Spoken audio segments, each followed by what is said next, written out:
Hello everyone, welcome to our channel. और आज हम हमारा फर्स्ट पॉडकास्ट शूट कर रहे हैं, वो भी none other than Shri Shri Shri Gadadhar Das Prabhu ji. हमारे रांची में एक छोटा सा गांव है कुटाम, वहाँ पे एक भक्ति वेदांत विद्या भवन गुरुकुल है।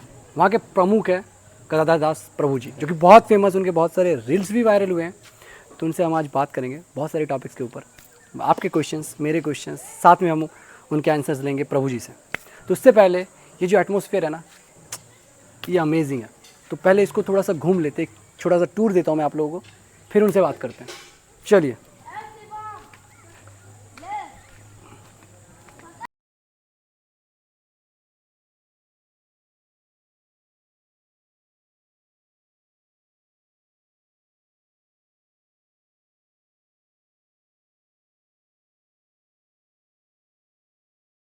हरे कृष्णा प्रभु जी। हरे कृष्णा। फर्स्ट ऑफ ऑल आपको थैंक यू सो मच, इतना शॉर्ट नोटिस में आपने एग्री कर दिया पॉडकास्ट के लिए। ठीक है, आप इतना दूर आए हैं, आपका ये आप लोगों तक कुछ मैसेज पहुंचाना चाहते हैं, इस उत्सुकता से आप आए हैं, तो ये मेरा सेवा है। जी जी जी। तो प्रभु जी, मुझे आपसे तो बहुत सारे क्वेश्चन हैं, बट पहला क्वेश्चन जो मेरा है, ये अध्यात्म पाथ कैसे, मतलब फैमिली बैकग्राउंड में भी है या फिर आपका ही कुछ निर्णय था या फिर कुछ इंसिडेंट हुआ था आपके साथ? देखिए, जैसे शास्त्र तो बोलते हैं कि कोई भी चीज़ अचानक नहीं होता है, उसका एक फ्लो होता है। और जैसे रनिंग रेस होता है ना, तो उसमें सर्कल्स होते हैं। देखे ना, हमने 200 मीटर रनिंग होता है तो सर्कल होता है, तो सबको एक लाइन में खड़ा नहीं करते, ऐसे ऐसे खड़े रहते हैं कि सबको 200 मीटर भागना है। लेकिन जब वही 1000 मीटर हो जाता है रनिंग रेस, तो दो लोग साथ में दिखाई देते हैं, लेकिन इसका 3rd राउंड है, इसका 5th राउंड है। हाँ। तो इसलिए लाइफ एक साइकिल में चलता है। तो ये पर्सनली मुझे बताना कि मैं कौन से राउंड में, मैं नहीं जानता, पर मैं ज़रूर कहीं ना कहीं भगवान की कृपा रही है। जब मैं माँ के गर्भ में था 1.5 महीने का, तो हमारे माता पिता जुहू मंदिर गए थे, जो इस्कॉन टेम्पल है मुंबई में। मैं भी गया हूँ। तो वहाँ दर्शन लिया, तो मेरी माँ बोलती है वहीं शायद तेरे ऊपर कृपा हो गया। हाँ। तो उसके बाद मैं 7th स्टैंडर्ड में था, तो मेरी बुआ मुंबई में रहती थी, तो पिताजी रक्षाबंधन के दिन बाद में शाम में ले गए मंदिर। तो मुझे याद भी है, पुजारी ने ऐसा फूल फेंका था और मैं झटप उसको लेके मेरे कंपोस्ट बॉक्स में रख दिया था स्कूल के। और 10th स्टैंडर्ड पास हुआ तो मेरा कंपोस्ट बॉक्स गिर गया कहीं पे, लेकिन तब तक वो मेरे साथ था। 10th तक था? हाँ, तो वो एक फेथ है, भगवान का शायद ज़्यादा कृपा है। फिर मैं पांडुरंग शास्त्री आठवले करके एक बहुत बड़े मैगेसे से टेम्पल्टन अवार्ड विनर हैं, बहुत विद्या अपना गीता का बहुत बड़े विद्वान है वो। Is a very great scholar and very lovely devotee. ज्ञान, कर्म और भक्ति के मार्ग को सबको बताते थे, उनके बहुत सारे फॉलोअर्स थे। तो बचपन में मैं उनके जो केंद्र होते थे उसमें जाता था, बाल संस्कार केंद्र, तो मुझे बड़ा अच्छा लगता था, the way they taught Gita and all. तो वहाँ मैं जुड़ा था थोड़ा सा। फिर 11th-12th में पूना में पढ़ाई करने गया, तो तभी सब ऑफ था, मतलब कुछ भी लेना देना नहीं, मतलब पीसीएम फिजिक्स केमिस्ट्री मैथ्स। फिर इंजीनियरिंग में आया तो भी मेरा कोई कनेक्शन ज़्यादा था नहीं, क्योंकि स्वाध्याय तो घर में से छूट गया था और यहाँ सिटी में कुछ ज़्यादा था नहीं। लेकिन तब ये 2nd सेमेस्टर में डिवोटीज़ आ गए मेरे हॉस्टल में। अच्छा। हाँ, तो उन्होंने बुलाया, तो मैं बोला कि चलो, मतलब अब बुला रहे हैं तो मैं गया। तो मुझे इतना अच्छा लगा, मेरे सारे क्वेश्चन के आंसर्स उसमें मिल गए मुझे। तो मैं बोला ये जो वे ऑफ टीचिंग है ये क्या है। तो फिर प्रभुपाद जी के बुक्स मिले, फिर उनको पढ़ा और गुरुजनों से बहुत सुना। तो लाइफ के हर फैसेट को, यानी हर एंगल को कवर कर रहे थे, चाहे वो सोशल एंगल हो, स्पिरिचुअल एंगल हो, इकोनॉमिकल एंगल हो, आपका एग्जिस्टेंशियल एंगल हो। तो मुझे लगा कि इतना नॉलेज और इतना सही तरीके से बताना, और फिर होली नेम के प्रति जो उनकी रुचि थी, वो देख के मुझे ऐसा लगा कि मुझे भी होली नेम लेना चाहिए। फिर मैंने होली नेम को फोकस किया, फिर करते करते उसमें भी रुचि आने लगी। फिर भक्तों का सेवा, फिर जब और फिलॉसफी पढ़ा तो मुझे लगा वो इतना तो ये तो डीप है। जैसे हम समुद्र के किनारे खड़े होते तो सिर्फ समुद्र बड़ा दिखता है, अंदर जाते तो इतना सब है, बाद में पता चलता है। तो इसमें आया तो फिर मैं बोला जब यही इतना अच्छा वर्ल्ड है, तो फिर इसके बहुत सारे फिलोसॉफिकल एस्पेक्ट्स और लाइफ के एस्पेक्ट्स और प्रैक्टिकल स्पिरिचुअल लाइफ, इसका मुझे जब समझ आया तो ये फिर मैं इस दुनिया को टोटल इमर्स कर लिया अपने में। अच्छा, तो आपका प्रभु जी फैमिली में ऐसा कुछ कभी प्रॉब्लम नहीं हुआ कि वनप्रस्थ जीवन? नहीं, जैसे पिताजी को जब पहली बार बताया कि मैं माला कर रहा हूँ, तो वो एक माला जब किया तो वो खुश थे कि भाई मेरा बेटा कोई पूजा पाठ कर रहा है। जब वो देखे कि अब ये 4 माला करने लगा है, तो देखा कि आधा घंटा लगाता है, तो उनको थोड़ा टेंशन आया। फिर मैंने जब 8 माला चालू किया तो उन्होंने बोला ये क्या नौटंकी है तुम्हारा, मतलब उन्होंने थोड़ा सा ये क्या है ये मतलब थोड़ा वो हो गए थे कि ये ज़्यादा नहीं हो रहा है, तुमको इंजीनियरिंग के लिए भेजा है वहाँ, ये मतलब घर का जिम्मेदारी है सब। फिर बाद में मैंने उनको जब जॉब किया, तो जॉब के डेढ़ साल बाद मैंने उनको सब लक्ष्मी जो भी था मेरे पास, मैं ला के दिया उनको पैसा, और उनको बोला मैंने कि मैं छोड़ना चाहता हूँ। तो वो बोले, तो थोड़ा वो नाराज़ थे मेरे से, तो मैं भी समझा कि चलो बहन को बोले बहन का जिम्मेदारी है फिर मैंने और जॉब किया, तो टोटल 5 साल जॉब किया मैंने, ओरेकल में जॉब किया। फिर मैंने जो भी कमाया सब दे दिया बहन के पढ़ाई लिखाई में, और जो भी फैमिली थे, जो भी मेरे पास था, मैंने प्रीचिंग वीचिंग सब में लगाया, मुझे उसका कोई हिसाब नहीं है, सब कर दिया। फिर बाद में मुझे लगा मेरे बहन का भी जॉब लग गया, उसका पढ़ाई हो गया, जॉब लग गया। फिर मैंने अपना डिसाइड किया कि अब मैं उस सेवाओं से निवृत्त हो चुका हूँ, तो मुझे अब ये सेवा को दिल से करना चाहिए। क्योंकि प्रभुपाद जी एक चीज़ बोलते थे कि तुमने अनेक जीवन जो है संसार में दिया हुआ है, एक जीवन कृष्ण को तो दो। ये प्रभुपाद जी रिक्वेस्ट करते थे। मैं बोला चलो इस बात को थोड़ा सीरियसली लेना चाहिए, तो मैंने प्रभुपाद जी के उस वाक्य को सीरियसली लिया और अपना जीवन उनको समर्पित किया। तो जैसे इस पथ पे चलने के लिए आपको तो बहुत सारी चीज़ों का त्याग करना पड़ता है, घर वाले और अपने जो इमोशंस है, मेटलिस्टिक चीज़ है, जो मुंह माया कहते हैं, वो सब को त्याग, तो ये इजी तो नहीं होता होगा प्रभु? देखिए क्या है, जब आपका प्राण किसी चीज़ में फंसा होता है ना, प्राण मीन्स कॉन्शियसनेस। जैसे अभी आप बैठे तो हम लोग टॉक में हमारा कॉन्शियसनेस है जी, तो अभी कुछ और सोचेंगे तो गड़बड़ हो जाएगा। तो ये फंसा रहता है। वैसे संसार में क्या है ना, आपको जो दिखता है वहाँ फंसा रहता है कॉन्शियसनेस। जब आपका कॉन्शियसनेस भगवान के सेवा में, उनकी कथा में, रुचि में, इसमें लगने लगेगा तो उधर का इफेक्ट ज़्यादा नहीं होगा। परंतु ये जो स्विच ओवर होता है जी, इसमें चॉइस आपको करना पड़ता है। अच्छा, अब ऐसे नहीं है कि अब हमको कष्ट नहीं है या अब हम सेवा कर रहे हैं तो हमारा सब स्मूथली चल रहा है, ऐसे नहीं। हमको भी चैलेंजेस हैं, हमको भी कुछ चीज़ों को समझना पड़ता है, नए नए चीज़ सीखने पड़ते हैं, परंतु हमारा डोमेन अलग है, वो डोमेन अलग है, ये डोमेन अलग है। बस इस डोमेन से इस डोमेन में आने में जो चॉइस करना है, उस टाइम में वहाँ के जो सूदिंग चीज़ें हैं वो छोड़ना। जैसे मैं बहुत मतलब यूएस का 2 बार वीज़ा आया, तो ये बहुत कुछ मतलब डॉलर्स ही डॉलर्स था। अगर मैं अभी होता ना तो मैं ऐसी गंजा होता, सॉफ्टवेयर किसी प्रोजेक्ट मैनेजर है कुछ, तो ऐसा छोटा मतलब कुछ तो होता, और मैं बहुत कमाता जी। लेकिन वो ले दे के मेरे पास आज जितना लोग हैं या जितने मेरे पास जो भी है, उसे वैसे ही वहाँ होता कर्मों के हिसाब से। लेकिन मैंने ये चॉइस किया ना, तो भगवान ने मुझे इधर दिया, आध्यात्मिक शक्तियाँ दी, और इसकी जो अनुभूतियाँ हैं वो मेरे पास बहुत हैं जी।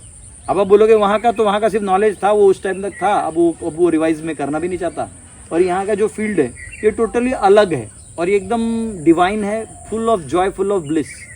ठीक है, चैलेंजेस हैं हाँ। लेकिन वो चैलेंजेस जो है वो आपके इन एक्सपीरियंस के चैलेंजेस हैं, बाकी it is very sweet and very loving. तो it is all about your choice, आपको बस स्विच करना है।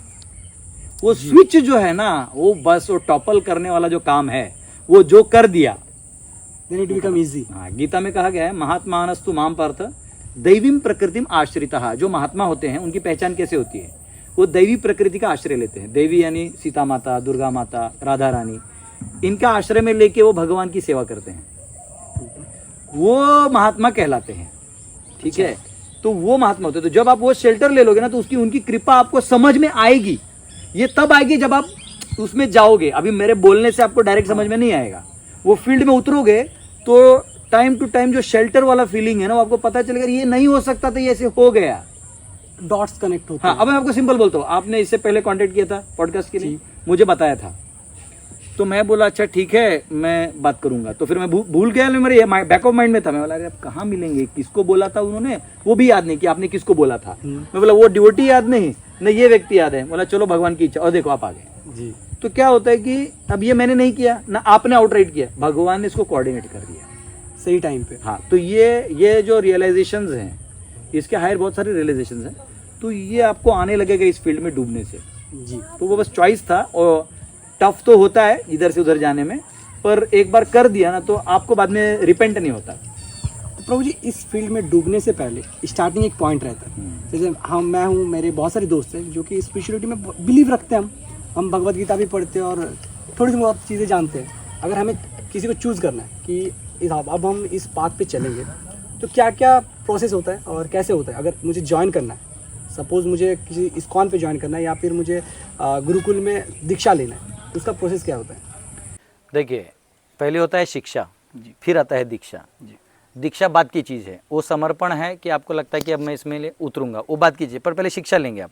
जैसे आप आर्मी में ज्वाइन करते हैं तो ट्रेनिंग होता है, अब आपका नहीं लेवल है तो छोड़ दीजिए, है तो फिर उसका लीजिए, गन लेके बॉर्डर पे जाइए। वैसे ही इसमें भी लाइफस्टाइल है, तो नवविधा भक्ति है, श्रवणम कीर्तनम, भगवान के बारे में पूरा जानना, इस सृष्टि के बारे में जानना, भगवान ने कैसे सृष्टि को बनाया है, भगवान कैसे दयालु हैं, कहाँ कहाँ क्या क्या लीलाएं की हैं, भगवान ने हमारे साथ हमारा जीवन कैसा है, ये हमारा अस्तित्व है कैसा, मैं कौन हूँ, मैं संसार में क्या कर रहा हूँ, ये संसार यहाँ कैसे कर रहा है, ये सब जानना है, शास्त्रों में दिया है। ये किसी गुरु के पास जाके पढ़ना। तद विद्धि प्रणिपातेन परिप्रश्नेन सेवया उपदीक्षन्ति ते ज्ञानम ज्ञानिनस तत्वदर्शिनः। आप उस तत्वदर्शी व्यक्ति के पास जाइए जो ये चीज कर रहा है। अब आर्मी वाला ट्रेनिंग कहाँ लेगा? कहीं भी नहीं लेगा। वो किसी बड़े कर्नल ऑफिसर के पास लेगा। वैसे आप इस फील्ड में जो लोग हैं उनमें से किसी को अपना गुरु पहले बनाइए और उनके पास जाके अपना समय दीजिए, सीखिए। आप उनको बताइए मेरे ये समय है, मैं कैसे पढ़ सकता हूँ, तो वो आपको गाइड करेंगे। फिर उस गाइडेंस के हिसाब से आप अपने लाइफ को मोल्ड करिए। तो उसमें चैंटिंग आता है जी, एसोसिएशन आता है, एसोसिएशन यानी भक्तों का संघ आता है, हाँ, और फिर बुक्स आते हैं, जो ग्रंथ हैं इनको ध्यान से पढ़ना है क्योंकि उससे आपका बुद्धि जो है वो आध्यात्मिक रूप से ढलेगा। फिर आता है जप, तो नाम जप होता है, नाम कीर्तन होता है, नाम जप होता है। इसको चालू कर देना क्योंकि एक युग धर्म है वो। इस कलयुग को केवल नाम के आधार पर ही आप पार कर सकते हैं, बाकी चीज़ें बड़ी कठिन हैं। और चैंटिंग हो गया। और खाने में, आहार में आपको जो मांसाहार है, प्राणियों की हत्या है, ये सब आहार बंद करके पाप आहार छोड़ के आध्यात्मिक आहार खाना है। यानी वही आहार खाना है बिना प्याज लहसुन और बिना नॉनवेज का। भगवान को भोग लगाना है और खाना। भगवान बोलते हैं जो मुझे भोग लगा देता है एक बार तो उसमें मैं अपनी कृपा डाल देता हूँ। इसलिए आप किसी भी मंदिर में चले जाओ, इस्कॉन ही नहीं, कहीं सत्यनारायण की पूजा हो रही है, कहीं कुछ हो रहा है, आप वहाँ का हलवा खा लो। वो हलवा आप अपने घर पे खा लो, वो टेस्ट नहीं आएगा। क्यों? क्योंकि उसमें भगवान की कृपा होती है जी। तो ये भगवान की कृपा जो है वो बनती है। तो इसलिए प्रसाद खाने से आपका जो बॉडी है, इसके अंदर जो भी टिश्यूज़ हैं वो ऐसी पाप से, जड़ता से भरी हुई हैं, वो रिफाइन हो जाती हैं। अच्छा, उसके बाद आपका कॉन्शियसनेस है ना, वो हल्का से मैनिफेस्ट होता है, इजीली मैनिफेस्ट होता है। आप सत्व गुण में आ जाते हैं। आप समझे? लाइक डल, जैसे भालू है, सोया है, डल है, लेकिन जैसे कोई चीता है वो भागता है तो वो ना उसमें चतुरता है, चपलता है। वैसे हमारा कॉन्शियसनेस जो है ना वो हमारे बॉडी से मैनिफेस्ट होता है। लेकिन जब वो डल होता है, तमोगुणी है, नॉनवेज खा रहा है या लीकर पी रहा है, वो जड़ होते जाता है। तो उसमें ना आपका लाइफ जो है वो और नॉन स्पिरिचुअल होता है। जितना आप आहार आध्यात्मिक करिएगा उतना आपका जो माइंड हल्का होगा, शरीर हल्का होने लगेगा, पाप रहित हो जाएगा। क्योंकि बोझा पाप का होता है। शरीर का वजन भले ही 80-90 किलो हो, पर वजन जो है वो पाप का होता है। जैसे कभी कभी देखिए जो नॉनवेज को काटता है, जो बकरी को काटता है, अब उसको कभी भी बोले स्माइल प्लीज, ऐसा करता है। क्यों? क्योंकि वो काट काट के उसका कंसाइंस मर गया है जी। अब नॉर्मल आदमी जो नॉनवेज नहीं खाता है या पाप कम करता है, उसको बोले स्माइल, ऐसे उसका स्माइल भी वो रहेगा, मन से हंसेगा। हाँ, क्योंकि उसका मन खुल गया ना। वो और पाप करेगा तो जड़ता आएगी, जड़ता आएगी तो आप हंसना भी चाहोगे तो राक्षस लगोगे। तो प्रभु जी, तंत्र में एक बात आता है ना, पंचमकार, जिसपे कहते हैं कि पंचमकार में फिश होता है, मदिरा होता है, उस पर कुछ सेक्स का भी कुछ सामान रहता है, तो ऐसे 5 चीज़ें रहती है। तो उस पर लोग कहते हैं कि जो तंत्र पे रहते हैं उनको वो प्रसाद लेना पड़ता है, मांस। देखो, जैसे इस संसार में अपना कॉन्शियसनेस को एलिवेट करने के लिए सात्विक तंत्र है, राजसिक तंत्र है, तामसिक तंत्र है। तो आपने जो बोला ना, ये तामसिक तंत्र है। जो सात्विक तंत्र है उसमें शिव जी के मंत्र आते हैं, काल भैरव के मंत्र आते हैं, जो बहुत सारे लोग करते हैं। जो तामसिक तंत्र है उसमें आपको मरा हुआ मुर्दा खाना पड़ेगा। हाँ, मुर्गी का मुंडी काट के उसका खून सीधा पीना होगा पूर्णिमा की रात को। ऐसे बहुत सारे विधियां हैं, वो शास्त्रिक हैं, ऐसा नहीं कि वो बाहर के हैं। लेकिन वो क्या है ना कि ये जो हमारा बॉडी है, ये एलिमेंट से बना है। एलिमेंट तो जो सिर्फ केमिकल एलिमेंट्स नहीं, जो पंच धातु हैं, उनसे बने हैं। तो जो आपका जो वो स्टेट पाना है आपको, न्यूट्रलिटी का, इस सिद्धि को प्राप्त करने के लिए, उस समय आपको गंदा और अच्छा इन दोनों को एक लेवल पे लाना होगा। मतलब आपको टट्टी भी खाना पड़ सकता है, आपको रसगुल्ला भी वैसे ही लगना चाहिए। तो वो आर्टिफिशियली उस लेवल पे लाने के लिए ये लोग ये करते हैं, टेस्ट की वजह से नहीं। हाँ, लेकिन इसी को आप सत्व रूप में लाइएगा तो केवल ज्ञान मात्र से समझ में आ जाएगा। अब रसगुल्ला को यहाँ छोड़ दो और टट्टी को यहाँ छोड़ दो, दोनों 10 दिन बाद मट्टी हो जाएगा। हाँ, अब मुझे समझ गया ना, तो खाने की क्या जरूरत है। अच्छा, तो सत्व हो गया, तो सत्व में ज्ञान आ गया। तम में आपको मेहनत करना पड़ता है, उसी चीज को समझने के लिए आपको काम करना पड़ेगा। जैसे कोई बच्चा है, वो उसको माता पिता 100 रुपए देते हैं, वो नशा में उड़ा देता है, तो फिर माता पिता क्या करते हैं, उसको अगली बार सिर्फ 10 रुपए देते हैं। उनको मालूम है नशा करता है, तो उसको 10 रुपए ही देते हैं, राइट। लेकिन वही बच्चा अगर 100 रुपए में जाके 10 का चॉकलेट खा ले और 90 रुपए का पेन ला के पापा को दे दे, पापा आपने दिया ना लेकिन मैंने आपके लिए पेन लाया, तो अगली बार पापा उसको 10,000 देंगे। तो वैसे क्या है, जब जिसको ज्ञान नहीं है, तो ज्ञान नहीं है तो उसको नीचे काम बहुत करना पड़ता है। आज जिसको ज्ञान है तो वो इमीडिएटली वो समझ गया ना, तो अब खा के भी समझना है और समझ के भी समझना है। तो जिसको बुद्धि है, भगवान की कृपा से ऐसे अच्छे गुरु मिले जो सत्व गुण से बताते हैं, तो ज्ञान से समझ गए। जैसे आपको समझा दिया तो आप फॉलो किए, अब नहीं समझोगे तो फिर वो फॉलो करके उसको अप्लाई करके एक जन्म लगा के फिर समझेगा। मतलब इसी बात का लोग बोलते कि अरे जो तंत्र विद्या करते हैं, जो साधक है, वो भी तो खाते हैं, तो हम भी खा सकते हैं। तो मतलब वो साधना के लिए खाते नहीं तो हैं। उनका गुरु है ना, आप नहीं समझे, उन्होंने किसी तंत्र गुरु को स्वीकार किया है। अब वो तंत्र गुरु उनको बोलता है कि वो स्थिति नहीं आएगी तो आपको सिद्धि प्राप्त नहीं होगा, तो वो स्थिति लाने के लिए आपको ये करना पड़ेगा। अच्छा, लेकिन आपके पास गुरु नहीं है तो आप भोग के लिए वो लॉजिक ले रहे हो, तो you will be bound by reactions, क्योंकि वो तंत्र को फॉलो कर रहा है, वेदों को फॉलो कर रहा है, he will not have reactions. मतलब मुर्दे को नॉर्मल खाना वो पाप है, लेकिन वो गुरु के निर्देश में उस सिद्धि को प्राप्त करने के लिए अगर खा रहा हो तो वो उसकी साधना का मार्ग होने के कारण उसको पाप नहीं लगेगा। रिचुअल्स होते हैं बहुत। हाँ, वो रूल फॉलो कर रहे हैं ना, वेदों के रूल गुरु के अंडर फॉलो कर रहे हैं, भले वो तंत्र है, लोअर है, पर because is following his guru he is okay. Got it. Prabhu ji, अभी बात करते हैं हमारे जनरेशन के टाइम पे। लाइक जैसे अभी हम हैं, तो हमारे जनरेशन में जितने भी लड़के हैं ना, उनका क्लियर विजन नहीं है, लोनलीनेस है, डिप्रेशन है, लाइक बहुत सारी चीज़ें हैं, और वो किसी को बता भी नहीं पाते। खुश होना चाहते हैं लेकिन चीज़ नहीं है उनके पास कोई भी जिससे वो खुश फील करे, खुशी महसूस हो उनको। तो उनके लिए क्या करना चाहिए, उनको दिनचर्या कैसा होना चाहिए? उनको है ना, पहले तो ये मॉडर्न जो लाइफस्टाइल है, इस लाइफस्टाइल बहुत सारा कमर्शियल होने के कारण जो कमर्शियल लोग हैं ना, ये आपको हमेशा एक दूसरे से दूर रखना चाहते हैं। अभी जो डेमोक्रेटिक लाइफस्टाइल है उसमें आपको बोल देंगे आप कांग्रेस से हैं, मैं बीजेपी से हूँ, ये फलाना पार्टी से है, हम दोस्त हैं, तीनों लड़ना चालू कर देंगे। हाँ। या कल आएगा कोई और मुद्दा आ जाएगा हिंदुस्तान पाकिस्तान में, तीनों लड़ना चालू कर देंगे। अब तो ये क्या है ना, ये जो डेमोक्रेटिक वे ऑफ लाइफ है, कमर्शियल लाइफ है, इसमें लड़वा रहा है एक दूसरे को। तो सबसे पहला ये जो इम्पर्सोनेशन आ चुका है समाज में, इसका एक ही तोड़ है, पर्सोनेशन। आजकल भगवान को भी अव्यक्त बना दिया है, तो भगवान को भी अव्यक्त बना दे तो वो भी रिलेशन खत्म हो गया। पहले लोग भक्ति करके भगवान से जुड़ते थे ना, वो भी खत्म हो गया। तो आपको अब पर्सोनेशन लाना होगा, यानी पर्सन पर्सन को वैल्यू करे। कोई बात नहीं, आपका ये दोस्त बदमाश है, no problem, I deal with him. आपको क्या सिखाया गया है? He is a bad boy, don't ever look at him, you are the hero, you are the फलाना, यू आर द ढिमका। तो सब आपको, अब वो क्या कर दिया, आपको मूर्ख बनाया। अरे भाई तुम अकेले कुछ नहीं कर सकते, कोई पाना है तो तुम्हारे दोस्त की कहीं ना कहीं जरूरत लगेगी, उसमें 4 अच्छे गुण हैं, 4 बुरे गुण हैं, वो धीरे धीरे सुधर जाएगा। लेकिन आप अभी उसको रिजेक्ट क्यों कर रहे हो?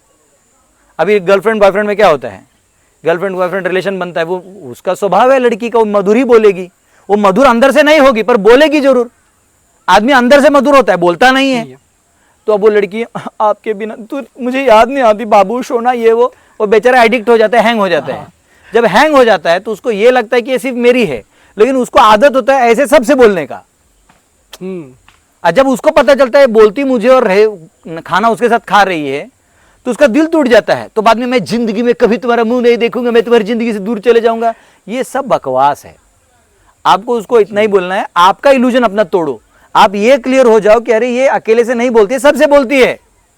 तो अब इसमें मुझे इसके साथ शादी करना है तो उसे क्लियर करना होगा, नहीं करना है तो एज अ फ्रेंड रखो, बोलो देखो भाई बाबू सोना, तुम मेरे से बात करती रह सकती हो पर मुझे इतना क्लियर, शादी तो करेगी नहीं तो फ्रेंड की तरह रहे, नॉर्मल क्लियर करो। वो जो बादल है ना बीच में, उसको शायरी ले लेके वो कौन दुखी आत्मा लोग शायरी गाते रहते हैं, उन दुखी शायरियों को सुन के जिसको गर्लफ्रेंड नहीं होगी उसको भी डिप्रेशन आ जाएगा, वो भी रो देगा। हाँ और उसको गर्लफ्रेंड भी नहीं तो रो रहा है। ये अरिजीत सिंह वगैरह और हाँ, भी तो जरूरत नहीं है, ये एक वेव बना रखा है और ये एक रोग है। नो, ऐसे गाने सुनने की भी जरूरत नहीं है। अब रहो ना, पर्सन को डील करो। मैं कहता हूं ज्यादा से ज्यादा क्या होगा, वो बदमाश होगा, डील करो। अरे बदमाश लोगों की खासियत है, आपको कभी गद्दारी नहीं करते, वो दोस्ती कर लिया तो कर लिया, हाँ तो अच्छा है। मैं तो कहता हूं पुलिस से अच्छा तो अंडरवर्ल्ड डॉन है। मेरे भाई को हाथ लगाया, वो आ जाएगा मारामारी करने के लिए। पुलिस को आप बुलाओ और फोन करो, उसका वैन कब आएगा, तब तो आपका मर्डर डेड लाश कहीं पड़ा रहेगा। मतलब मैं ऐसा नहीं कह रहा हूँ पुलिस नहीं चाहिए, पर मैं एक उदाहरण दे रहा हूँ कि वो गुंडा है तो उसको ये मत समझो कि बुरा है। हमको सिखा दिया ना, उसे बात करो भैया क्या चाहिए, वो भी आदमी है। पहले हमने भी एक सुना है कि बुरे लोग बुरे टाइम पे काम पे आते हैं, अच्छे लोग नहीं आते। देखिए हर कोई आदमी है ना, हर एक का एक स्वभाव है, हर एक की कुछ जरूरतें हैं। तो पहले मैं ये पर्सोनेशन इसलिए समझा रहा हूं, समझाने के लिए तो इस आंसर के 100 तरीके हैं जवाब देने के, पर ये रूट है, रूट। अभी कई बार, अभी देखो सिंपल है, मैं एक प्रीचर हूं, मैं आपको कह सकता हूं मैं नहीं आऊंगा पॉडकास्ट के लिए, पर मैं अवेलेबल हूं ना, तो मैं क्यों दूरियां बनाऊं भैया। अब ये लोग क्या करते हैं कॉर्पोरेट में, अभी मेरे ही कुछ गॉड ब्रदर्स हैं, वो 1 घंटे का 20 लाख रुपए लेते हैं सेमिनार का। बाप रे। हाँ, अब वो फेमस भी हैं, मैं नाम नहीं लूंगा। 1 घंटे का 20 लाख लेते हैं। उनका पर्सनल टाइम लेना है आपको गाइडेंस के लिए तो 5 लाख लगता है 1 घंटे का। Huge amount. तो मुझे उन्हीं के इसमें गया हुआ एक व्यक्ति फिर मुझे कहीं मिला और मुझसे कुछ क्वेश्चन आंसर किए, तो मैंने उनको हेल्प किया, गाइड किया समझाने में। बोले प्रभु आपने सब समझा दिया और आपने कुछ मांगा भी नहीं। बोला मांगेगा क्यों है भाई, गुरुजी मुझे ज्ञान दिए हैं, यही देने आप लोगों को देने के लिए दिए हैं, तो मैं क्यों कैपिटलाइज करूं। अब मुझे कुछ चाहिए होगा तो वो समाज देता ही है। तो क्या है, आप अपने आप को कैपिटलाइज करने लगते हो तो दूरियां बनाते हो कि मैं थोड़ा दूर रहूंगा, अब तो बड़ा स्वामी जी टाइप लगूंगा, तो ये लोग कौन है थर्ड क्लास सबोष्टी के। हाँ, तो इनको बोलो एक 50,000 रुपये देंगे तो मैं मिलूंगा। अब बात समझो, ठीक है आपने 50,000 दे के मैं मिला भी, आपका मेरे प्रति कोई वैल्यू बचेगा? नहीं बचेगा। आप बोलोगे तो धंधे वाला आदमी है भाई, बिजनेस तो इसका टीआरपी लो और अपने पास ट्रांसफर करो, 50 में से 1 लाख अपन भी कमाएंगे, लेकिन ट्रुथ नहीं आएगा। बात समझ में आए? पॉइंट। तो पर्सोनेशन में क्या होता है, you win the person. Prabhupada ji हमारे जो गए थे वेस्ट में, एक टीवी शो दिए थे, वो टीवी एंकर बाहर आके उनका पांव छू रहा है, बोलते Swami ji I am your, I want to be your disciple. Swami ji बोले कोई बात नहीं क्यों? तो प्रभुपाद पर्सनल बात किए। तो आपको ये ध्यान देना है, चाहे आप कोई भी रिश्ते में हो, पहली बात तो ये जो गर्लफ्रेंड बॉयफ्रेंड वाला रिश्ता नहीं रखना है। धर्म का मार्ग इतना अच्छा है ना, उसमें ये जितना आपको दिख रहा है ना खत्म हो जाएगा अगर कोई धर्म पालन करेगा तो। सिंपल है, 18 की लड़की हुई, उसका शादी कर दो, उसको let her take the responsibility of being a wife. She can not go dangling everywhere. सबसे रिश्ता बना लिया है, हाँ, फटा ढोल किसी के गले में बांधोगे तो क्या फायदा है? But Prabhu ji nowadays क्या हो गया कि girls are like be we need to be independent. यही तो रोग है भैया, हम यही तो कह रहे हैं। आपकी बेटी इंडिपेंडेंट के नाम पे 30-35 तक शादी नहीं करती है, 35 में उसको लड़का नहीं मिलता है, फिर 40 में वो आप ही को तो गाली देती है कि मेरा बाप निठल्ला है, शादी नहीं करवा पाया। राइट? गाली कौन खाया? बाप। उससे अच्छा 18 में गाली खा के शादी करा देगा। 18 में वो थोड़ी समझदार भी होती है कि सुन लेती है माता पिता का। 25 के बाद वो कहाँ का सुनेगी? उसके बाद तो जेनिफर लोपेज है ही, आई एंट योर मामा गाना गाती है। इंटरेस्टिंग। प्रभु जी जब गर्लफ्रेंड बॉयफ्रेंड का बात हो ही गया, तो आपका कभी गर्लफ्रेंड रहा? नहीं, मेरा कोई गर्लफ्रेंड नहीं रहा। कभी नहीं? मैं किसी को न लाइन मारा, न मेरे को किसी ने लाइन मारा। मतलब ना मेरे को आके गुलाब लेते ना ऐसा आ जाओ आई लव यू, काला कुट्टा दिखता, मेरे को कोई आज तक प्रपोज नहीं किया। बट हाँ, प्रपोज नहीं किया आज तक कोई आके, मतलब ये शादी कर लो मेरे से, ऐसा कोई। तो अभी इस सिचुएशन से कैसे डील किया जाए? अगर सपोज मेरी गर्लफ्रेंड है, नहीं है मतलब अगर रहे तो, और अगर वो छोड़ के चली जाए और मैं उसके लिए सीरियस हूँ, तो इसको कैसे डील किया जाए? तो ये छोड़ के चली गई है। हाँ। तो छोड़ के गई है तो पहली बात उसमें ना लड़कियों को समझना इतना आसान नहीं है जो तू और मैं यहाँ पॉडकास्ट पे बैठ के समझ लेंगे। ऐसे कहते हैं स्त्रियो चरित्रम देवो न जानामि किम मानुषा। देवता नहीं समझ पाते। नारद मुनि इतने बड़े विद्वान है, प्रगाढ़ विद्वान है, नारायण भगवान से रोज मिलते हैं। अब वो खुद उर्वशी को जाके बोलते हैं, अप्सरा जो है ना उर्वशी, बोलते इधर आना उर्वशी। तो उर्वशी को प्राइवेट में वो बुला सकते क्योंकि साधु है, तो सब जानते हैं कि तो महाराज है साधु। बोलते सुन उर्वशी, मेरे पूरे सिलेबस कवर हो चुका है समझने का, बस एक स्त्रियों का चरित्र समझ में नहीं आया। तो उर्वशी बोलती है सुनो, हम स्त्रियां किसी को सच नहीं बोलती, लेकिन केवल तुम साधु हो और तुम्हारा कृपा मुझे मिले इसलिए मैं अब तुम्हें बताऊंगी। तब वो पूरा बताती हैं, वो प्रसंग अलग है, तब वो बताती हैं कि स्त्रियों का चरित्र क्या है। मतलब अभी के टाइम में ना कि सब रिलेशनशिप में, अभी तो सिर्फ रिलेशनशिप भी नहीं रहा, बहुत सारे टर्म भी आ गए हैं रिलेशनशिप के, कि प्यार है, कैजुअलिटी अलग हो गया। देखो दादा, ये अधर्म है। स्त्री को हाथ लगाना या उससे मन वांछित, मन से ही, मतलब देखो एक है कि आप दूर है, आप मन में ही आप उसको टच कर रहे हो, वो भी अच्छा नहीं है। मन में भी आप बोल बोल के अगर उससे एक स्पर्श होता है, मानसिक स्पर्श, वो भी गलत है। ये गलत है, ये आजकल हो गया, इसलिए लोग डाइवोर्स कर लेते हैं। मुझे वो लड़का पसंद है, ये तो ऐसा हो गया ना जैसे मुंबई में लोग लोकल टिकट लेने जाते थे, अभी तो ऑनलाइन हो गया, पहले लाइन में लगते थे, तो ना वो लाइन जल्दी छोटा हो रहा है तो यहाँ भाग जाते थे, तब तक ये इसका गेट बंद हो गया, ये खुल गया, तो कंफ्यूज होता था आदमी कौन से लाइन में जाना है। और बाद में ना ऑकवर्ड फील होता था जब जिस लाइन को छोड़े उसी लाइन में आने में थोड़ा करके शर्म आता था। अब लड़कियों को आप उस मजबूरी में डाल रहे हो, वो बेचारी चंचला है। हमारे यहाँ पे माता पिता जिम्मेदारी लेते थे, इस बच्ची का हम शादी कराएंगे, जो दहेज लगेगा खर्चा लगेगा हम करेंगे, माता पिता रेडी है। उसको फ्रीडम दिया किसने? ये डेमोक्रेसी ने दिया है। They have to take the sin, उनको पूरा पाप लगेगा। तो एक्चुअली लड़की को ये फ्रीडम है ही नहीं। गंधर्व विवाह होता था, जैसे पहले राजा महाराज एक दूसरे के रानी प्रिंसेस को देख लेते थे, या बात चलता था, या रुक्मिणी को कैसे पता चला कृष्ण के बारे में तो भागी, वो अलाउड है। 8 प्रकार के विवाह हैं, लेकिन अब क्या हो गया ना, खुला नाच हो गया है। तो ये एक तरह से बहुत बड़ा रिस्क है सोसाइटी के लिए, और आज सोसाइटी उसको भोग रहा है। जितने मर्डर्स हो रहे हैं, चाहे वो टंकी के अंदर सीमेंट डाल के हो रहा है, या खुलेआम मर्डर हो रहा है, या उसको गाड़ दिया जा रहा है, या लड़की को ही मार दिया जा रहा है, तो जो कमजोर है वो मार खाएगा, चाहे वो लड़की हो या लड़का हो। इसमें खून बहुत होता है। आपने मूवी का पोस्टर देखा है? हाँ, मूवी के पोस्टर में 3 लोग होते हैं, बताओ कौन कौन? विलन, हीरो और हीरोइन। हीरोइन। 3 में से किन लोगों के शरीर पे खून वून होता है और हाथ में अस्त्र वस्त्र होता है? विलन के। नहीं, हीरो के भी होते हैं। हाँ, हाँ, हीरो के और भी किसके खून नहीं होता? लड़की के। पोस्टर से पता चल रहा है कि भाई ये बहुत डेंजरस चीज है, फिर भी आदमी उस मौत के कुआं में घुस रहा है। अब इससे बड़ा अज्ञानता क्या कर सकता है? सिंपल है। 18 में जो लड़की होती है उसमें ना एक ह्यूमिलिटी होती है, यानी उसमें ना न्यूनेस होता है। मराठी हम लोग महाराष्ट्र में उसको न्यूनगंड बोलते हैं, यानी न्यूफाइट, इंग्लिश में बोलोगे तो न्यूफाइट, नया नया।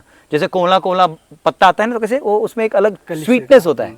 तो वो जो लड़की है ना, उसमें तभी ना शेल्टर की भावना होती है कि मेरा एक पति होगा, मैं उसको सेवा करूंगी, ये भाव होता है 18 से 25 में। उस टाइम शादी कराना है। जब भूख लगे तो रोटी अंदर जाएगा, जब पूरा खा के आए कहीं से तो कहां से 2 रोटी जाएगा। तो वो जब 25 के बाद ऑलरेडी 4 लोगों से दोस्ती बना चुकी है और उसका माइंड कॉम्प्लिकेट हो गया 30 तक, वो खुद बोलेगी ये आदमी लोग बेकार हैं। राइट है, ये फीलिंग उसको शादी के बाद आना चाहिए कि मेरा पति बेकार है। लेकिन तब छोटा नहीं, क्योंकि बच्चे हो जाते हैं। लेकिन यही लाइफ है। अदरवाइज वो एक न्यूक्लियर वेपन है जो फ्री घूम रही है। फिर हाँ, मतलब प्रभु जी क्या हुआ था, कुछ दिन पहले मेरा एक दोस्त है जो काउंसलर है, वो रिलेशनशिप काउंसलिंग करता है। वो कह रहा था कि अभी के टाइम पे ना लड़कियां 18 की हो रही है और उनके 4-5 बॉयफ्रेंड हो जा रहे हैं, मतलब एक से। और ये बहुत ही शॉकिंग है कि लड़कियां जिनको समझ भी नहीं है अभी इस एज में, और वो दोस्ती में या फिर संगत देख के या फिर सोसाइटी देख के, रील्स वगैरह, वो लोग इस वे में जा रहे हैं, जो कि बहुत गलत है। देखो, इसमें नेचर का कोई दोष नहीं है, आपके एडमिनिस्ट्रेशन का है। मैं वापस बताऊंगा। आपको खाना कब खाना चाहिए? अभी मैंने उदाहरण दिया, कब खाना चाहिए? कब खाना खाएंगे आप? सुबह, दोपहर, रात। नहीं, वो तो टाइम हो गया। हाँ। असली में किसी को दुकान में जाता है खाने के लिए, कब जाता है? कहीं कुछ खरीदने, भूख लगता है। बराबर, उसको भूख लगता है। बॉडी की इंडिकेट करता है ना, हम्म। कोई समय में इंडिकेट तो करता है कि जल रहा है, जाइए कुछ खा लो, या पानी प्यास लगाए पी लो। हाँ। तो वो राइट टाइम है उसके लिए। अब लड़की का शादी कब होना चाहिए? उसका राइट टाइम कब है? उसको नेचर कब बताता है? मेंटली जब प्रिपेयर रहेगी, मेंटली नहीं, 18। जब उसको मेंस्ट्रुअल साइकिल आना चालू हो जाता है। अच्छा, हाँ। वो किसने दिया? वो आपने और मैंने नहीं दिया, वो नेचर ने दिया है। इसका मतलब अब आप प्रजनन करने के लिए आगे बढ़ सकते हो। तो वो एज के बाद आपने अगर उसको पति नहीं दिया, इसका मतलब आपके पास आदमी खाना खाने आया था, आपने उसको रोटी नहीं दिया, तो नेचुरली कहीं ना कहीं जाके अपना रोटी खरीद के खाएगा, या किसी से मीठा मीठा बोल के 2 रोटी खाएगा। उस टाइम में किसका दोष है? वो बाप का दोष है। तो अगर पिता लोग सोच रहे हैं कि नहीं मेरी लाडली है, तो वो आपका गलती है।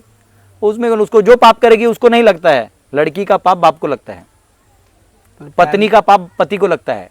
आजकल पति क्या करते हैं, मेरी पत्नी है 10 लोगों से बात करती है। बात करना अलग है, अगर रिलेशन रख रही है तो उस आदमी को जाके कनपट्टी मारना चाहिए। जो बात कर रहे हैं ना फालतू के, अगर वो बात कर रहा है तो जाके एक चांट मारना चाहिए, बोले मेरी बीवी से बात नहीं करना, शी इज माई वाइफ।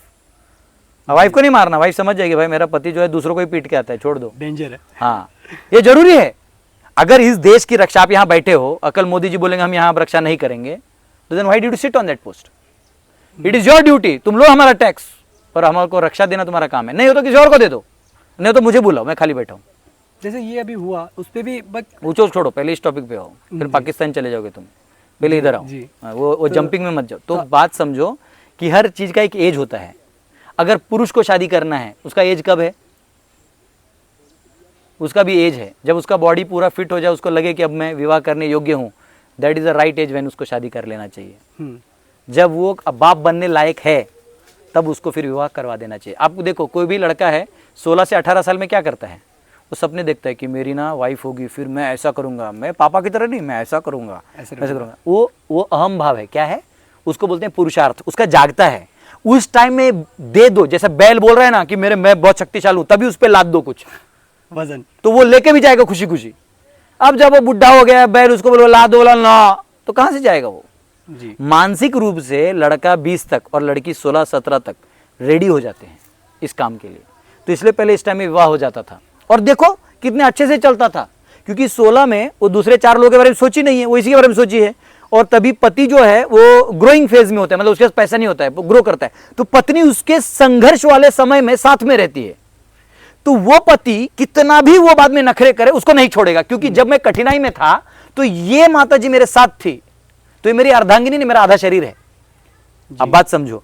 और आपको ये पता नहीं होगा, आगे जाके 35 साल के बाद जब लेडीज 35 अबव हो जाती है, वो फिलोसोफर बन जाती हैं, उनको इस दुनियादारी से मतलब नहीं रहता 35 के बाद। इसलिए कितने भी पति हैं उनको देख लो, उनका पत्नी जिनका 35 का हो गया है, वो माता जी ऑलमोस्ट एक पुरुष की तरह बात करते हैं, फिलोसॉफी की बातें करते हैं। तो पति बोलते हैं बाप रे क्या हो गया अचानक, तो हो गया, क्योंकि अब उनका भगवान अगला एंगल खोलते हैं। और जब 60 का एज होता है ना, तो माता जी लोग थोड़े मतलब चिड़चिड़ा भी हो जाते हैं। उस टाइम में वो पति उसको संभालता है। 25 में ये चिड़चिड़ा रहता है क्योंकि पैसा नहीं आ रहा है, घर वाले कुछ बोल दिए, ये बोल दिया, आदमी टेंशन में रहता है, पत्नी संभालती है। और 60 में पत्नी को पति संभालता है। ये है, और धर्म है तो भगवान को लेके शास्त्रों के हिसाब से चलोगे तो ऐसे मार्ग पार हो जाएगा। लेकिन आजकल क्या है, आपने साइकिल को गड़बड़ा दिया है, टाइम साइकिल्स गड़बड़ा दिए। आपने क्या किया है, लड़कियों को 30 में शादी के लेवल का लाया है जी, लड़के 35 के हो गए गंजे, और दोनों में अब एडजस्टमेंट है। तुम्हारे कितने बॉयफ्रेंड है, तुम्हारे कितने गर्लफ्रेंड है। शादी के पहले ये पूछना थोड़ी है। पहले तो शादी में लड़का लड़की एक दूसरे को देखते नहीं थे, वो बिचौलिया होता था, दोनों के बाप को मिलवाता था, दोनों में गांव गांव बैठता था, हमारी बेटी ऐसे तो हमारा बेटा ऐसा है, फलाना ढिमका। फिर शादी होता था, तब वो पर्दा खुलता, तब देखते था ये मेरा पति है, ये मेरा पति। अब तो उससे पहले ही चैट, वीडियो चैट, फलाना ढिमका, प्री मैरिटल क्या क्या सब कुछ करके जाओ। तो क्या है वो, कोई आप बात नहीं समझे। शादी टिकेगा कैसे? शादी में उल्लू बनाने वाला एक चार्म है, उसको घोड़े पे बिठाते हैं, ढोल ताशा बजाते हैं, भाई जा खुशी मना जी। लेकिन वो जानते हैं कि ये बहुत बड़े रिस्क लेने जा रहा है, लेकिन जा। वो उम्र भी होता था, वो भी रिस्क लेने के मूड में होता था। अब क्या हो गया, अब वो ना राइट टाइम है, फिर डाइवोर्सी से शादी कर रहा है, ये उससे कर रहा है। ये लॉज कुछ अच्छे नहीं हैं, ये धर्म के लॉज नहीं है, चाहे उसमें मोदी जी ऊपर बैठे रहे या कल कांग्रेस वाला कोई बैठे, ये डेमोक्रेसी के लॉज नहीं है। अभी आपने बताया कि शादी का एक्चुअल मायने क्या होते हैं, अदरवाइज तो लोगों को लगता है कि एक ग्रैंड वेडिंग हो, बड़ा तड़ा, बस क्या फायदा, बाद में डाइवोर्स होगा तो ग्रैंड वेडिंग का क्या फायदा। अभी मेरे पास तो रोज केस आते हैं, प्रभु जी हमने 25 लाख खर्चा किया, अभी वो लड़का 1 रुपये नहीं दे रहा है। अभी एक माता जी थी, उसका भाई मेरे पास आया, भाई होते हुए वो मेरे पास आया, बोलते प्रभु जी मेरी बहन को रस्सी से बांध के लाठी से मारा है और ऐसा किया। टाटा का केस था, तो ये भाई इतना डरपोक था। फिर मैं मेरा नेटवर्क लगाया काम पे, वो मार खाया, ऊपर से वो 10 लाख दिया उस लड़की को, रिटर्न किया। हाँ रिटर्न नहीं किया, वो अलग से दिया। हाँ मारने की वजह से। हाँ। तो प्रभु जी अभी आपने थोड़ी देर पहले रुक्मिणी जी और राधा माँ कृष्ण जी के बारे में बात किया, तो मैं कुछ दिन पहले एक बुक पढ़ रहा था, लीला पुरुषोत्तम श्रीला प्रभुपाद जी का। तो उस पर एक चैप्टर मुझे याद नहीं, उस पर एक लाइन था कि जो द्रौपदी जी का स्वयंवर हुआ था, उससे भी बड़ा स्वयंवर लक्ष्मणी जी की हुआ था, लक्ष्मणा जी का, जो कृष्ण जी की वाइफ थी। कृष्ण की वाइफ लक्ष्मणा? हाँ, वो उसी बुक में रेफरेंस था। तो वो कह रहे थे कि ये द्रौपदी जी का उतना बड़ा नहीं हुआ था, उससे भी बड़ा हुआ था। तो मुझे उसके बारे में पूछा था, उसका डिटेल्स मुझे आइडिया नहीं मतलब जो नहीं है तो मैं झूठ क्यों बोलूंगा। ठीक है। उसमें मैंने पढ़ा तो मुझे लगा द्रौपदी जी का तो फेमस है, द्रौपदी का स्वयंवर है ना, ये तो मुझे पता ही नहीं था कि ये भी था। कोई बात नहीं। सेकंड चीज़ मुझे आपसे ये पूछना था प्रभु जी कि लाइक अभी मैं एकदम नॉर्मल लाइफ जीता हूँ, मैं चैंटिंग वगैरह करता हूँ जब भी टाइम मिलता है, जब भी कुछ भी होता है। तो अगर मुझे स्पिरिचुअली और ग्रोथ पाना है तो उसके लिए मुझे क्या स्टेप लेना पड़ेगा?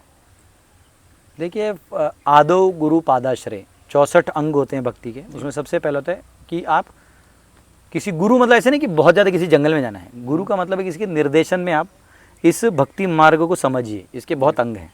तो पहले चालू होता है नाम जप, उसको चालू करिए। फिर श्रवण करिए, श्रवणम कीर्तनम, यानी भगवान की स्तुति को करिए, समझिए। जैसे आपने अभी पढ़ा ना, उससे आपको और स्तुति बढ़ा, तो ऐसे ग्रंथों को पढ़िए, जप करिए, कीर्तन करिए। और फिर जैसे प्रसाद खाई सब बोला, फिर धीरे धीरे किसी गुरु के निर्देशन में रहिए, उनके अंडर आप ट्रेनिंग लेते लेते जब परिपक्व हो जाइएगा तो फिर आप दूसरों को दीजिए जी। सिंपल, वो एक सिंपल प्रोसेस है। तो किसी टीचर के अंडर रहिए, क्योंकि इसमें जैसे रेगुलर भागवतम पढ़ना, रेगुलर जप करना, यात्रा करना, तुलसी को जल डालना, भगवान को सुबह शाम 3 टाइम संध्या वंदन करना, फिर भोग लगा के खाना, फिर ये सब, इसमें बहुत सारे प्रोसेसेस हैं। जो जीवन का लाइफस्टाइल थोड़ा सा अलग हो जाता है, लेकिन एक बार हो जाता है तो उसमें इतना आनंद है कि फिर आपको साइड वाला चीज़ एकदम बेकार लगेगा। ऐसे कहाँ हम वहाँ कचरे में थे, आपको खुद आश्चर्य मैं ये सब था क्या पहले, ऐसा लगता है। अभी एक जो आपके यहाँ पे डिसाइबल है वही कह रहा था कि 10th के बाद मैं यही रहूँगा, मैंने कहा कैसा लग रहा है? अरे वहाँ पे घर पे मन नहीं करता, यहाँ पे कितना सुकून है, नेचर है, सब एटमोसफियर कितना है। मैंने कहा मतलब ये होता है सोच। ये नेचर इसलिए आनंद देता है क्योंकि भगवान की प्रकृति है, स्वभाव है। प्रकृति बोलते हैं ना, ये स्वभाव होता है, ये भगवान का प्रकृति हमेशा हरा भरा रहता है। आपने थोड़ी देर पहले कहा प्रसाद के बारे में, आपका फेवरेट प्रसादम क्या है? मुझे बिरयानी राइस बहुत पसंद है, मतलब वो वेज बिरयानी। हाँ, समझ गया मैं, वेज वाला। उसमें वो मेरे को बहुत पसंद है, मसाला राइस। हाँ तो हाँ, मैं वो खा लिया ना तो बाकी आइटम देखता नहीं, कुछ भी नहीं देखता। वो खा लिया तो मेरे को मिठाई विठाई किसी की जरूरत नहीं। बस हो गया। तो एक मुझे बहुत क्यूरियोसिटी एक चीज़ पूछने का कि यहाँ पे जो डिसाइपल्स हैं जितने भी, इनका दिनचर्या क्या होता है? मतलब ये कैसे पढ़ते हैं, क्या होता है? जो बड़े हैं छोटे हैं, जो गुरुकुल के बच्चे उनका अलग होता है और बड़ों का अलग होता है। गुरुकुल के बच्चे, गुरुकुल के जो बच्चे हैं वो 4 बजे उठते हैं, 4:30 का आरती होता है, 5 सवा 5 तक आरती होता है, 5 सवा 5 से लेके 7:15 तक वो सेवा करते हैं। अलग अलग सेवाएं रहती है, किचन से लेके गार्डन से लेके गौशाला से लेके सब अलग अलग सेवाएं, और सबको रोटेट होते रहते हैं। और फिर 7:15 से 8 गैप होता है, उसमें लोग रेस्ट लेते हैं। 8 बजे ब्रेकफास्ट होता है, 9 से 1 पढ़ाई होता है, 1 से 2 लंच, फिर 2 से 3 पढ़ाई, और फिर 4 बजे से लेके खेलने के लिए छोड़ देते हैं। क्रिकेट, फुटबॉल, वॉलीबॉल जो खेलना है खेलो। फिर शाम को 6:30 बजे आरती होता है, उसमें बच्चे आते हैं, फिर कीर्तन करते हैं, फिर प्रसाद लेके सो जाते हैं। तो प्रभु जी पढ़ाई जो होता है वो किस बेसिस पे? दोनों पढ़ाई होता है। एक होता है कि स्कूल वाला जो पढ़ाई है, मैथ, साइंस, फिजिक्स, ये सब जो भी है वो, और दूसरा है हमारा अपना ज्योतिष, भगवद गीता, भागवत, फिर हमारा वेदांत सूत्र, आयुर्वेद, तो ये सब पढ़ाते हैं, कॉस्मोलॉजी। तो ये सब जो नॉलेज है वो सब जितना उनके लेवल का कैपेसिटी है उतना उनको समझाते स्टार्टिंग से, हाँ। शुरू से। तो प्रभु जी ये जो ज्योतिष की बात करें अपने, ये मैं पढ़ रहा था न्यूमरोलॉजी के बारे में कुछ दिनों पहले। तो उस पर कहता है ना कि एक मूलांक है, जैसे मेरा मूलांक है 6, तो 6 मूलांक में ये ट्रेट्स होते हैं, ये होता है, वो होता है, ये कर लो, ये रेमेडी कर लो, तो ये आपका शुक्र स्ट्रांग हो जाएगा। तो ये न्यूमरोलॉजी की क्या फैक्ट है? हाँ, ये भी एक गणित विद्या है। मतलब देखो एक्चुअली क्या है, जैसे ज्योतिष में एक बर्थ से बनता है, जो आपका बर्थ है उससे बनता है कि आपका राशि क्या था, क्या क्या था, कौन से किस घर में क्या था, तो उसे वो क्लियर पहले लिखा रहता है कि ये इसमें रहेगा ना तो ये सब होगा, अच्छा, ये इसमें रहेगा तो ये सब, और वही होता है। फिर और एक मेथड है आपके, ये जो फेस है, आपके फेस से आपका पूरा पिछला सब पता चल जाता है, फेस रीडिंग। हाँ। उसके बाद एक आता है लाइन्स, ये पामिस्ट्री, ठीक है, और एक होता है न्यूमरोलॉजी जो नंबर से पता चलता है, तो ऐसे ही पता चलता तो ये पूरा एक्यूरेट होता है, मतलब पूरा तो नहीं है। हाँ हाँ, नहीं वो एक्यूरेट भी पता चलता है, वो अब वो बताने वाला कितना वो माहिर है उस स्टडी में, सब्जेक्ट में, उसके ऊपर डिपेंड करता है। मेरे साथ 1-2 इंसिडेंट ऐसा हुआ था। मैं मुंबई में था, जैन में, तो हमारे एक रूममेट में था, तो वो भी न्यूमरोलॉजिस्ट था। तो उसको मैंने बताया तो उसने बहुत सारी चीज़ें मेरे बारे में बोल दी, और मैं कहा 1 सेकंड, ये कैसे आपको पता है? ये तो किसी को नहीं पता है। फिर मुझे लगा नहीं इस पर तो मैंने रिसर्च किया था इसके बारे में। नहीं वो सब क्या है ना, कोई बड़ा चीज़ नहीं है। जैसे आपका हाथ है, हाथ से पता चल जाता है आपका कितना आयु है, कितना आप जियोगे, आपका धन कितना है, आपने बचपन में कितना कमाया, बाद में कितना रहेगा, पूरा पता चला। हाँ, दिमाग कितना चलेगा, सब पता चलता है। Very interesting. फिर तो आपने मैनिफेस्टेशन के बारे में भी बोला, तो इस पर लाइक मैंने सीक्रेट पढ़ा था कुछ टाइम पहले, तो उस पर लिखा था जो मैनिफेस्टेशन होता है वो फ्रीक्वेंसी मैच होता है। जो हमारा जो हम थॉट सोचते हैं, बराबर, वो जो फ्रीक्वेंसी यूनिवर्स पे जाता है वही रिफ्लेक्ट करके फिर आता है रियलिटी में। बट भगवत गीता में तो ये लिखा ना कि हमें कर्म को करना है, चिंतन नहीं करना फल का। तो अगर हम चिंतन नहीं करेंगे तो मैनिफेस्ट नहीं होगा। देखो ऐसा है, ये वैसे सब्जेक्ट बहुत डीप है, अच्छा, फिर भी आपको समझाता हूँ। अभी आप यहाँ बैठे हैं तो आप क्या क्या हैं, आप ध्यान से सुनो, ये आपने भी नहीं सोचा होगा। आप शर्ट हैं, ये जो शर्ट है आप हैं? नहीं, हैं, क्योंकि आपने धारण किए है। बॉडी पे। ये बाल आप हैं? बॉडी पे है, मैं हूँ। है, क्योंकि आपका साइकोलॉजी से पता चलता है आपके बाल अगर अजय देवगन जैसे हैं तो आपका साइकोलॉजी क्या है, समझ में आया? तो आपका माइंड हमने आपके बालों से रीड कर लिया, लेकिन आपका बॉडी है ये 5 धातुओं से बना है, अर्थ, वाटर, फायर, एयर, ईथर। इसमें भी 2 है, अन्नमय कोश है, प्राणमय कोश है। उसके अंदर जो मनोमय कोश है, मन, बुद्धि, अहंकार है अंदर में, आपका एक लेवल ऑफ बुद्धि, एक लेवल ऑफ माइंड का चंचलता है। तो ये सब एनर्जीज हैं। तो यूनिवर्स में है नहीं कि कुछ जाता है सिग्नल, वो ऐसा है जैसे आपके माइंड में आपने सोचा ना प्रभु जी अच्छे हैं, तो आपकी आंखों से दिख गया है कि खुश है, आपको लगा यार यार बकवास आदमी है, तो आपकी आंखों से ना वो पता चल जाएगा कि इसको लग रहा है मैं बकवास हूँ। आपने बोला नहीं ना, मैंने आपका कोई फाड़ के मन देखा है, वो रिफ्लेक्ट हो गया। तो वैसे ये मन जो है, आपने अगर मैं चला जाऊं और आप यहाँ पीछे से बोल दें मेरे बारे में अच्छा बोलें, तो वो क्योंकि वो मेंटल एनर्जी में रह चुका है ना, वाचिक एनर्जी में यहाँ आ चुका है, वो किसी ना किसी थ्रू मेरे पास आ जाएगा। आप बोले हैं या तो कोई बोल देगा, नहीं तो कहीं ना कहीं से आपका जो मेरे प्रति व्यू है वो आ जाएगा। वो फील कर लोगे आप। हाँ, आप भी करोगे, जैसे मैं कुछ सोचूं आपके बारे में तो आपको आ जाएगा। तो वैसे ही माँ जो है वो रहती किधर और है, बेटे को कहीं कुछ होता है ना उसको माँ को वहाँ होने लगता है। वो नहीं, फ़ोन लगाओ उसको, फ़ोन लगाओ क्या हो गया उसको पूछो। तो ये जो एनर्जीज हैं, तो माइंड का माइंड, इंटेलिजेंस का इंटेलिजेंस को जाता है। जैसे चेस खेलने वाले लोग होते हैं, वो तो बात भी नहीं करते कि ये मैं वहाँ मूव करूँगा यहाँ मूव करूँगा, वो एक लेवल तक तो चलते हैं, बाद में एक दूसरे को देख देख के ही खेल लेते हैं, वो हिलाते भी नहीं। हाँ, वो एक उठ के निकल जाता है, समझ गया वो हार गया, क्योंकि वो उसके इंटेलिजेंस को रीड करता है कि ये जानता है ये सब मूव्स हैं, ये मूव्स हैं, तो ये तो हिला ही देगा, तो हिला ही देगा, तो ये करता, अरे फंस गया मैं, चेकमेट हो गया। जी। आपने देखा होगा वो कौन दो प्लेयर्स थे, वो लोग हिला ही नहीं, वो फॉरनर उठ गया, वो जो अपना एक लड़का था ना, जैसे लगाया था बीच में जीत गया था एक लड़का, देखो अपना चेस चैंपियन, वो उठ गया, वो फॉरनर बोला ही इज वन, और वो भी समझ गया, लिख कर, गुकेश, हाँ ऐसा कुछ तो था, साउथ इंडियन था। हाँ। वो बोला कि देखो वो खेलने का भी जरूरत नहीं, तो इंटेलिजेंस जो है ना वो उधर ही का उधर रीड हो गया। एनर्जी को पकड़ लिया उसने। लेकिन इंटेलिजेंस से इंटेलिजेंस को ही रीड कर सकते हैं, माइंड को नहीं। अब बात समझे, माइंड का एनर्जी माइंड से जाएगा, आपका मेरे प्रति क्या भाव है, माइंड ये सब एनर्जीज रखता है। इंटेलिजेंस जो रैशनल फ्लो समझ रखता है, तो ये सब साइंसेस है। अब आपका ईगो है, तो ईगो जो है, अब इनके मन में क्या ईगो है, वो मेरे को यहाँ जो उसके कैच करने के तरीके हैं जी। मैं यहाँ बैठा और आप अगर, मैं यहाँ कुर्सी एक ही है समझो, मैं आया और सब लोग आए, तो जो कुर्सी पे जिसको इज्जत से बिठाया जाएगा वो सम्माननीय है, खत्म कहानी, पता चलेगा किसका वो है हाय जी। और आपका है भी ईगो, तो मेरे सामने चुप रखना पड़ेगा, भाई गुरुजी हैं, ऐसा कहने की बात। अब समझो मेरे गुरुजी आएंगे तो मैं तो उठ जाऊंगा, हाँ। इमीडिएटली गुरुजी आप बैठिए, अब बात समझे। हाँ, वो बोले ना आप बैठो, हम थोड़ा घूमने आए हैं, तो अब मैं बैठूंगा, नहीं तो नहीं बैठूंगा, परमिशन ले। तो ये ईगो वाला जो चीज है वो अलग लेवल पे कैच होता है, जी, समझे। जी, जी। तो अब भक्ति क्या है सुनो, अब तुमने पूछ ही लिया तो गीता से बताता हूँ भगवान क्या कहते हैं। जो आपके इंद्रिय है ना, इनका काम करने का स्वभाव है, नहीं करोगे तो ये प्रॉब्लम होगा। तो आपका मन बुद्धि अहंकार से एक स्वभाव बना है, उसका एक क्रिया बना हुआ है, उससे एक कर्म बना है, जिसका शास्त्रों में मार्ग बताया वो धर्म बन जाएगा, उसको फॉलो करो। अब तुम स्त्री हो तो ऐसा व्यवहार करो, स्त्री धर्म पालन करो, पुरुष हो तो पुरुष धर्म पालन करो, समझ में आया जी। अब तुम पिता हो तो ये पिता धर्म पालन करो, राजा हो तो राजा धर्म पालन करो, हाँ, हर एक व्यक्ति के समझ लिए में आया। हाँ। तो ये तरीका होता है, इसको बोलते हैं ये कर्म बन जाता है धर्म।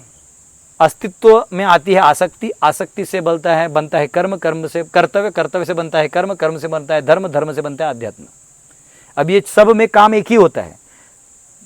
कोई माँ अपने बेटे से आसक्त है तो गले लगाती है, वही माँ उसको कर्तव्य के रूप में कर सकती है कि मैं इसकी माँ हूं, अगर मैं गले नहीं लगाऊंगी तो कहाँ जाएगा मेरा बेटा, वही काम करेगी गले लगाने का, लेकिन इसमें थोड़ा हायर कॉन्शियसनेस हो गया। उससे और थोड़ा आगे का होगा कि मैं इसकी माँ हूँ, पूरे ब्रह्मांड में भगवान ने इसे मुझे दिया है, तो मैं इसको खिलाऊंगी पिलाऊंगी। अब वो लेवल एक लेवल पर हो गया।